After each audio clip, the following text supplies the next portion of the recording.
চুক্তি চূড়ান্তে ইরান অনুমোদন দেয় যুক্তরাষ্ট্র হামলা থেকে সরে এসেছে, জানালেন ট্রাম্প। অতিরঞ্জন আখ্যা দিচ্ছে তেহরান। ওমান উপসাগরে 3 ভারতীয় নাবিক নিহতের ঘটনায় ওয়াশিংটন নয়াদিল্লি সম্পর্কে উত্তেজনা। মার্কিন চার্জ দ্য অ্যাফেয়ার্সকে তলব করে ভারতের কড়া প্রতিবাদ। এবার সায়নী ঘোষের তৃণমূল কংগ্রেস ছাড়ার গুঞ্জন। মমতার পাশে থাকার ঘোষণা দিয়েও করছেন দল ত্যাগ। সাবেক মুখ্যমন্ত্রীর সঙ্গ ছাড়লেন মালা রায়, কল্যাণ ব্যানার্জিও।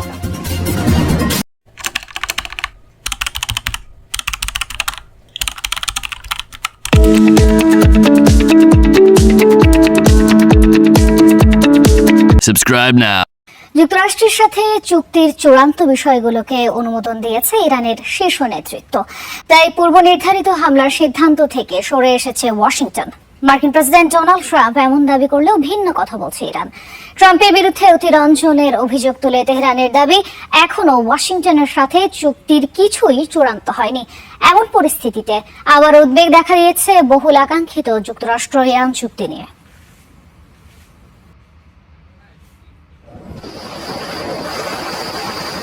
যুদ্ধবিরতির মধ্যেই ইরান জুড়ে থেমে থেমে চলছিল যুক্তরাষ্ট্রের হামলা। মধ্যপ্রাচ্যের মার্কিন স্থাপনায় মিসাইল ছুড়ে পাল্টা জবাব দেয় তেহরানও।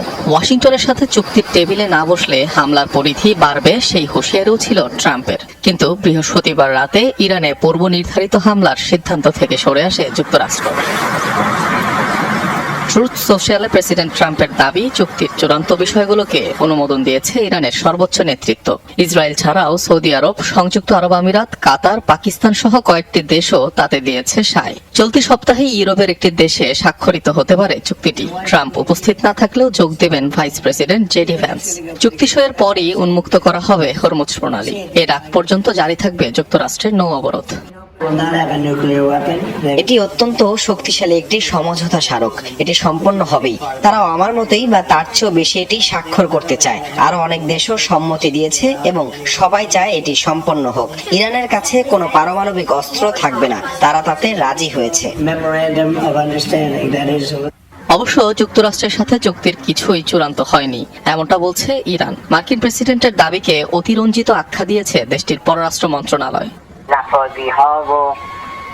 আমরা যখনই কোনো সিদ্ধান্তে পৌঁছাবো অবশ্যই তা স্বচ্ছভাবে ঘোষণা করব।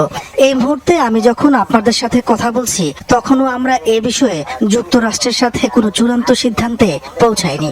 এটি একটি অত্যন্ত গুরুত্বপূর্ণ বিষয় যা সংশ্লিষ্ট সিদ্ধান্ত গ্রহণকারী সংস্থাগুলো দ্বারা পর্যালোচনা করা হচ্ছে।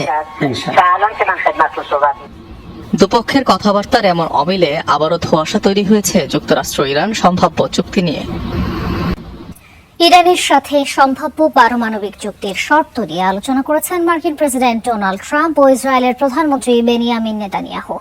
নেতানিয়াহুর কার্যালয় জানিয়েছে, চূড়ান্ত চুক্তির অংশ হিসেবে ইরানের ইউরেনিয়াম সমৃদ্ধকরণ, অবকাঠামো ধ্বংস, সমৃদ্ধ উপাদান অপসারণ, ক্ষেপণাস্ত্র উৎপাদনে সীমাবদ্ধতা এবং আঞ্চলিক মিত্র গোষ্ঠীগুলোর প্রতি সমর্থন বন্ধের বিষয়ে ট্রাম্পের অবস্থানকে স্বাগত জানিয়েছেন তিনি। যদিও এই সমঝোতা স্মারকের পক্ষে নয় ইসরায়েল, তবু যুক্তরাষ্ট্রের প্রস্তাবিত শর্তগুলোকে ইতিবাচক হিসেবে দেখছে তেল আবিব। ইরান যুক্তরাষ্ট্রের বহুল আলোচিত চুক্তি সই হলে নাম হবে ইসলামাবাদ এগ্রিমেন্ট। সূত্রের বরাত দিয়ে এমনটা জানিয়েছে মার্কিন গণমাধ্যম এক্সিওস। প্রথমে 60 দিনের একটি সমঝোতা স্মারকে সই করবে উভয় পক্ষ।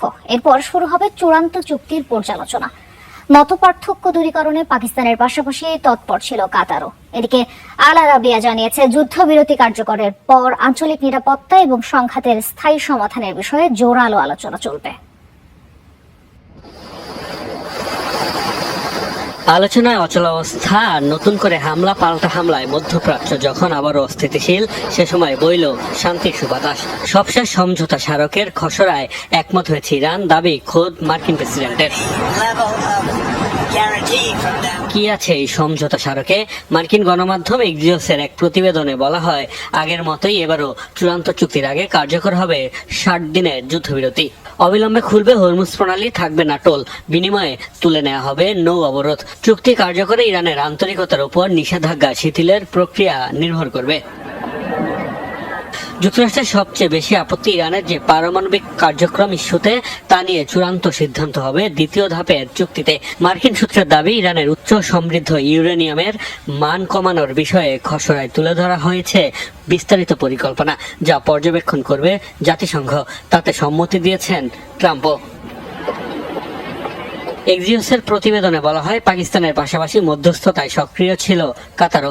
সবশেষ বুধবার দেশটির প্রতিনিধিদের সাথে ইরানের পররাষ্ট্রমন্ত্রীর দীর্ঘ বৈঠক হয়, যার পরই তৈরি হয় সমঝোতার সম্ভাবনা। মার্কিন প্রতিনিধি স্টিভ উইটকফ ও জ্যারেড কুশনারের সাথেও দফায় দফায় ফোনালাপ করেন কাতারের প্রতিনিধি। তবে চুক্তি সই হলে নাম হবে ইসলামাবাদ এগ্রিমেন্ট। এদিকে সৌদি ভিত্তিক সংবাদ মাধ্যম আল আরাবিয়া জানিয়েছে, যুদ্ধবিরতি কার্যকরের পর লেবাননে স্থায়ী শান্তি ও আঞ্চলিক নিরাপত্তা ইস্যুতে আলোচনা চালিয়ে যাবে উভয় পক্ষ। পাশাপাশি চলমান সংঘাতের স্থায়ী রাজনৈতিক সমাধান ও আন্তর্জাতিক সমুদ্র সীমার নিরাপত্তা নিশ্চিতেও অংশীদারদের সাথে করা হবে সমন্বয়। মহরম মাসে অনুষ্ঠিত হবে ইরানের প্রয়াত সর্বোচ্চ ধর্মীয় নেতা আয়াতুল্লাহ খামেনির জানাজা। এই ঘোষণা দিয়েছেন তেহরানের মেয়র আলী রেজা জাকানি। রাষ্ট্রীয় বার্তা সংস্থা ফার্সের বরাত দিয়ে তথ্য জানিয়েছে সংশ্লিষ্ট গণমাধ্যম। পবিত্র মাসটির মাঝামাঝি সময়ে রাষ্ট্রীয় সম্মাননায় খামেনিকে জানানো হবে শেষ বিদায়, যা ইংরেজি মাস অনুযায়ী জুন জুলাইয়ের মাঝামাঝি সময় পড়ে। এর আগে আয়াতুল্লাহ খামেনির জানাজা মহরমের শুরুতে আয়োজনের পরিকল্পনা ছিল ইরানি কর্তৃপক্ষের। গেল ফেব্রুয়ারিতে যুক্তরাষ্ট্র ইসরায়েলের যৌথ হামলায় প্রাণ হারান আয়াতুল্লাহ আলী খামেনি। যুক্তরাষ্ট্রের হামলায় ইরানের 50টির বেশি সামরিক ঘাঁটি ক্ষয়ক্ষতির শিকার হয়েছে। ব্রিটিশ গণমাধ্যম বিবিসির স্যাটেলাইট ইমেজ বিশ্লেষণে উঠে এসেছে এই তথ্য। প্রতিবেদনে বলা হয়, মার্কিন হামলায় ক্ষতিগ্রস্ত হয়েছে আইআরজিসির হেডকোয়ার্টারও। এছাড়া ক্ষয়ক্ষতির তালিকায় রয়েছে তেহরানের যুদ্ধ বিমান, যুদ্ধ জাহাজ ও ব্যালিস্টিক ক্ষেপণাস্ত্র স্থাপনাও। তবে চলমান যুদ্ধবিরতির সুযোগকে কাজে লাগিয়ে এরই মধ্যে ক্ষতিগ্রস্ত ঘাঁটিগুলোর সংস্কার কাজ শুরু করেছে আইআরজিসি। পুনরুদ্ধার করেছে মিসাইল সক্ষমতাও। যুক্তরাষ্ট্রের দাবি, গত 28 ফেব্রুয়ারি শুরু হওয়া যুদ্ধে ইরানের 13,000-এর বেশি লক্ষ্যবস্তুতে হামলা চালিয়েছে তারা। দখলকৃত পশ্চিম তীরে বসতি সম্প্রসারণে নতুন করে বড় বিনিয়োগের পরিকল্পনা করছে ইসরায়েল। দেশটির মন্ত্রিসভায় প্রায় 100 কোটি শেকেল বরাদ্দের একটি প্রস্তাব উঠেছে, যা ব্যয় হবে নতুন বসতি ও সংশ্লিষ্ট অবকাঠামো নির্মাণে। পরিকল্পনাটির পেছনে রয়েছেন কট্টর ডানপন্থী অর্থমন্ত্রী বেজালেল সোবৎজেদ। সমালোচকদের অভিযোগ, এই উদ্যোগ ফিলিস্তিনি রাষ্ট্র প্রতিষ্ঠার সম্ভাবনাকে আরো ক্ষুণ্ণ করবে। বর্তমানে পশ্চিম তীর ও পূর্ব জেরুজালেমে প্রায় 7 লাখ ইসরায়েলি বসতি স্থাপনকারী বসবাস করছে। জাতিসংঘ সহ অধিকাংশ দেশ এসব বসতিকে আন্তর্জাতিক আইনের পরিপন্থী বলে মনে করে। ওমান উপসাগরে একটি তেলবাহী জাহাজে মার্কিন সামরিক হামলায় 3 ভারতীয় নাবিক নিহত হওয়ার ঘটনায় তোলপাড় চলছে ওয়াশিংটন দিল্লি সম্পর্কে। মিত্র যুক্তরাষ্ট্র ভারতের মধ্যে নতুন কূটনৈতিক উত্তেজনা তৈরি হয়েছে। ভারত এই হামলার বিরুদ্ধে ওয়াশিংটনের কাছে কড়া প্রতিবাদ জানিয়েছে। এমন সময় ঘটনাটি ঘটল যখন আগামী সপ্তাহে G7 সম্মেলনের ফাঁকে নরেন্দ্র মোদী ও ডোনাল্ড ট্রাম্পের বৈঠকের সম্ভাবনা রয়েছে। ইরান সংশ্লিষ্ট জাহাজ চলাচল ঠেকাতে যুক্তরাষ্ট্রের চলমান অবরোধ অভিযানের মাঝেই বুধবার ওমান সাগরে লক্ষ্যবস্তু হয় তেলবাহী জাহাজ MT সেটেবেলো। মার্কিন সেন্ট্রাল কমান্ডের দাবি, জাহাজটি ইরানি তেল পরিবহনের মাধ্যমে অবরোধ ভাঙার চেষ্টা করছিল। জাহাজ থামাতে এর ইঞ্জিন কক্ষে নির্ভুল হামলা চালানো হয়। ওই হামলায় প্রাণ হারান 3 ভারতীয় নাগরিক। নিহতরা হলেন deck commander Aditya Sharma, engine fitter Shivananda Chaurasia এবং প্রধান প্রকৌশলী পাটনালা সুরেশ। শোকের ছায়া নেমে এসেছে নিহতদের স্বজনদের মাঝে। একদিন আগে আমার সন্তানের সাথে কথা হয়েছিল, অথচ এখন শুনছি সে আর বেঁচে নেই। মার্কিন হামলায় নিহত হয়েছে। ঘটনার পরপরই তীব্র প্রতিক্রিয়া জানায় নয়াদিল্লি। ভারতের পররাষ্ট্র মন্ত্রণালয় মার্কিন চার্জ দ্য অ্যাফেয়ার্সকে তলব করে এবং আনুষ্ঠানিকভাবে প্রতিবাদ জানায়। পররাষ্ট্র মন্ত্রণালয়ের মুখপাত্র রণধীর জয়সওয়াল বলেন, ভারতীয় নাবিকদের নিরাপত্তা অত্যন্ত গুরুত্বপূর্ণ এবং এ ধরনের হামলা বন্ধ হওয়া উচিত। সেটেবেলো জাহাজে হামলার ঘটনায় আমরা যুক্তরাষ্ট্রের কাছে জোরালো প্রতিবাদ জানিয়েছি। ভারতীয় নাবিকদের কল্যাণ আমাদের কাছে অত্যন্ত গুরুত্বপূর্ণ। এই ধরনের হামলা অবশ্যই বন্ধ হতে হবে। এটাই প্রথম নয়। সম্প্রতি ভারতীয় নাবিক থাকা আরো 3টি জাহাজে হামলার অভিযোগ উঠেছে মার্কিন বাহিনীর বিরুদ্ধে। কয়েকদিন আগেই MT মার্বেক্স নামের আরেকটি ট্যাঙ্কারে হামলার পর সেটি ডুবে যায়। সেখানে থাকা 24 ভারতীয় নাবিককে উদ্ধার করা হয়। বৃহস্পতিবার আবার হামলার মুখে পড়ে MT জলবীর। তবে ওই জাহাজে সব ভারতীয় নাবিক নিরাপদ আছেন বলে জানিয়েছে ভারত। ফলে প্রশ্ন উঠেছে, মধ্যপ্রাচ্যে যুক্তরাষ্ট্রের সামরিক অভিযানে কেন বারবার ঝুঁকির মুখে পড়ছেন ভারতীয় নাবিকরা? বিশ্লেষকদের মতে সামরিক অভিযানের বৈধতা নিয়ে প্রশ্নের পাশাপাশি বিষয়টি এখন যুক্তরাষ্ট্র ভারত সম্পর্কের জন্য অস্বস্তিকর হয়ে উঠেছে। সামরিক ব্যয় বাড়ানো নিয়ে কয়েক মাসের টানাপোড়েনের জেরে পদত্যাগ করেছেন ব্রিটেনের প্রতিরক্ষা মন্ত্রী জন হিলি। বৃহস্পতিবার পদত্যাগপত্র জমা দিয়ে প্রধানমন্ত্রী কেই স্টারমারের বিরুদ্ধে পর্যাপ্ত প্রতিরক্ষা বরাদ্দ না দেওয়ার অভিযোগ তোলেন তিনি। হিলির দাবি, ক্রমবর্ধমান বৈশ্বিক নিরাপত্তা হুমকির মুখে দেশকে সুরক্ষিত রাখতে প্রয়োজনীয় অর্থ বরাদ্দে ব্যর্থ হয়েছে সরকার। হিলির এই পদত্যাগকে স্টারমার সরকারের জন্য বড় ধাক্কা হিসেবে দেখা হচ্ছে। বিশ্লেষকদের মতে এটি শুধু প্রধানমন্ত্রীর কর্তৃত্বকেই নয় প্রশ্নের মুখে ফেলেনি, বরং সরকারের ভেতরে প্রতিরক্ষা ব্যয় ও জনকল্যাণমূলক খাতে অর্থ বরাদ্দ নিয়ে গভীর মতবিরোধ প্রকাশ করেছে। হিলির পদত্যাগে দুঃখ প্রকাশ করে তাকে চিঠি দিয়েছেন স্টারমার। একই সঙ্গে সাবেক নিরাপত্তা মন্ত্রী ড্যান জার্ভিসকে নতুন প্রতিরক্ষা মন্ত্রী হিসেবে নিয়োগ দিয়েছেন তিনি। দীর্ঘদিনের বিশ্বস্তরা ছাড়ছেন তৃণমূল কংগ্রেস। এবার সেই কাতারে যুক্ত হলেন মমতার একনিষ্ঠ সায়নী ঘোষ। নির্বাচনে পরাজয়ের পর সবাই যখন দল ত্যাগী হতে শুরু করেন সে সময় মমতার হাত ছাড়েননি তিনি। এমনকি কয়েকদিন আগে ঘোষিত নতুন কমিটিতেও ছিল তার নাম। প্রকাশ্যে এখন মুখে কুলু পেটে থাকলেও বিদ্রোহী 20 এমপির মধ্যে রয়েছে সায়নীর নাম। ভারতীয় বিভিন্ন গণমাধ্যমে উঠে এসেছে এমনই তথ্য।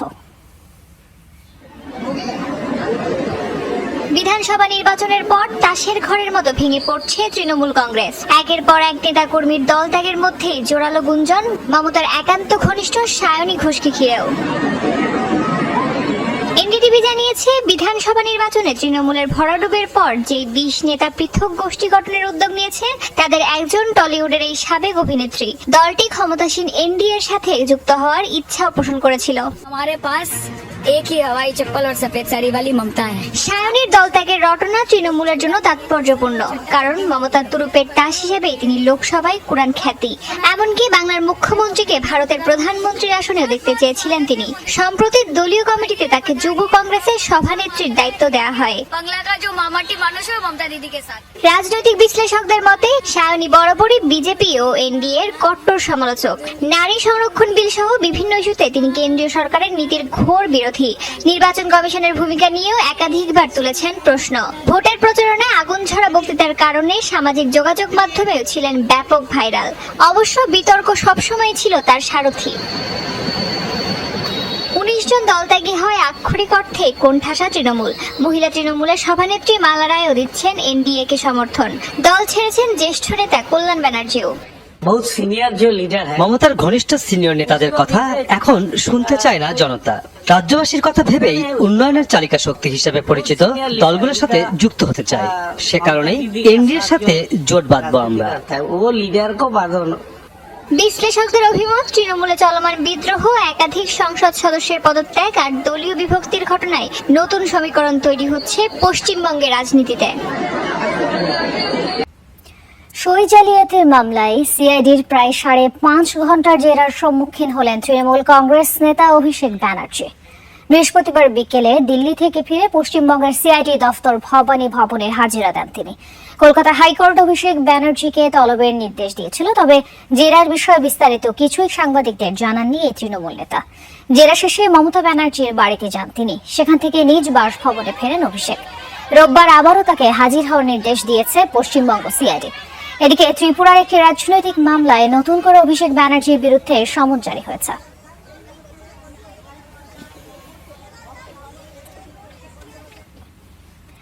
দেশব্যাপী প্রতিবাদ কর্মসূচি ডাক দিয়েছে ভারতের ভাইরাল ককরোচ জনতা পার্টি। রাজধানী নয়াদিল্লির পর বৃহস্পতিবার পুনে বিশ্ববিদ্যালয়ে সমাবেশ করে সংগঠনটি। বেকারত্ব প্রশ্ন ফাঁস এবং সরকারি জবাবদিহিতা নিয়ে তরুণদের এই অনলাইন আন্দোলন এবার রাজপথেও শক্ত অবস্থান দেখাচ্ছে। পরীক্ষায় কথিত অনিয়ম ও বারবার প্রশ্ন ফাঁসের অভিযোগ তুলে শিক্ষামন্ত্রী ধর্মেন্দ্র প্রধানের পদত্যাগ দাবি করে। এ সময় দেশ জুড়ে বিক্ষোভ কর্মসূচির ঘোষণাও দেওয়া হয়। সুপ্রিম কোর্টের এক বিচারকের তেলাপোকা মন্তব্যকে প্রতিবাদের প্রতীকে পরিণত করে গড়ে ওঠা এই আন্দোলন ইতোমধ্যে সামাজিক মাধ্যমে কোটি কোটি তরুণের সমর্থন পেয়েছে।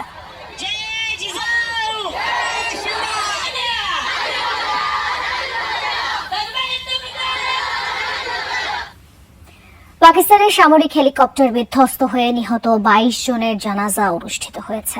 বৃহস্পতিবার আজাদ কাশ্মীরে মুজাফফরাবাদে সম্পন্ন হয় তাদের শেষ বিদায়ের অনুষ্ঠান। যোগ দেন পরিবারের সদস্য, স্থানীয় প্রশাসনিক সহ সামরিক বাহিনীর ঊর্ধ্বতন কর্মকর্তারা। এ সময় নিহতদের প্রতি বিশেষ সম্মান জানানো হয়। বুধবার পাকিস্তানের মুজাফফরাবাদে উড্ডয়নের সময় বিধ্বস্ত হয় সেনাবাহিনীর MI-17 হেলিকপ্টারটি। প্রাণ হারান 22 আরোহীর সবাই। যান্ত্রিক ত্রুটির কারণে দুর্ঘটনার সম্মুখীন হয় আকাশযানটি। কারণ জানতে তদন্ত করছে কর্তৃপক্ষ। এই ঘটনায় শোক প্রকাশ করেন পাকিস্তানের প্রেসিডেন্ট, প্রধানমন্ত্রী সহ প্রতিরক্ষা প্রধান।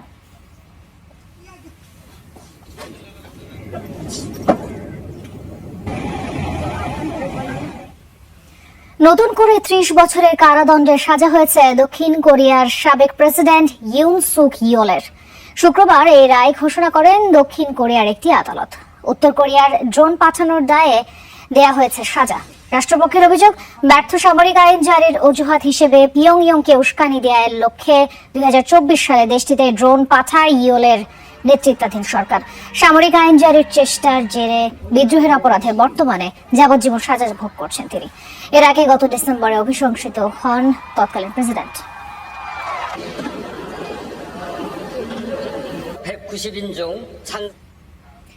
6 দেশের 1,500-এরও বেশি সেনা নিয়ে বহুজাতিক মহড়া করেছে বুলগেরিয়ার সামরিক বাহিনী।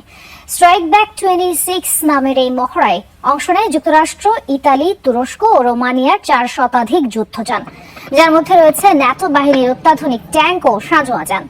সক্ষমতা যাচাই করা হয় বিভিন্ন ধরনের ড্রোন ও মনুষ্যবিহীন আকাশযানের। এ সময় সরাসরি গোলা বর্ষণের প্রশিক্ষণ ও পরিচালনা করে সেনারা। মহড়াটির নেতৃত্বে ছিল বুলগেরিয়া সেনাবাহিনীর 2nd তুন্দচা মেকানাইজড ব্রিগেড। এতে উপস্থিত হন বুলগেরিয়ার প্রতিরক্ষা মন্ত্রী দিমিটার স্তোনাভ। ভয়াবহ বন্যায় ডুবে গেছে সিরিয়ার দেই আল জোর এবং রাক্কা প্রদেশ। রাস্তাঘাট, সেতু ও কৃষি জমি সহ বিস্তীর্ণ এলাকায় বন্যার পানিতে ডুবে গেছে। মে মাসের শেষ সপ্তাহে ক্রমাগত বাড়তে থাকে ইউফ্রেটিস নদীর পানি। বন্যার পানিতে প্লাবিত হয় একের পর এক এলাকা। এখনো বন্যা পরিস্থিতির কোনো উন্নতি হয়নি। স্থানীয় কর্তৃপক্ষ জানিয়েছে, বন্যায় নদীর পানির স্তর স্বাভাবিকের তুলনায় 3 গুণ বেড়ে গেছে। উজান অঞ্চলে অস্বাভাবিক মুষলধারে বৃষ্টি ও বাঁধগুলো থেকে বড় আকারে পানি ছাড়ার ফলে এই পরিস্থিতির সৃষ্টি হয়েছে। সিরিয়ার সরকার নদী তীরবর্তী বাসিন্দাদের নিরাপদ স্থানে সরে যাওয়ার নির্দেশ দিয়েছে।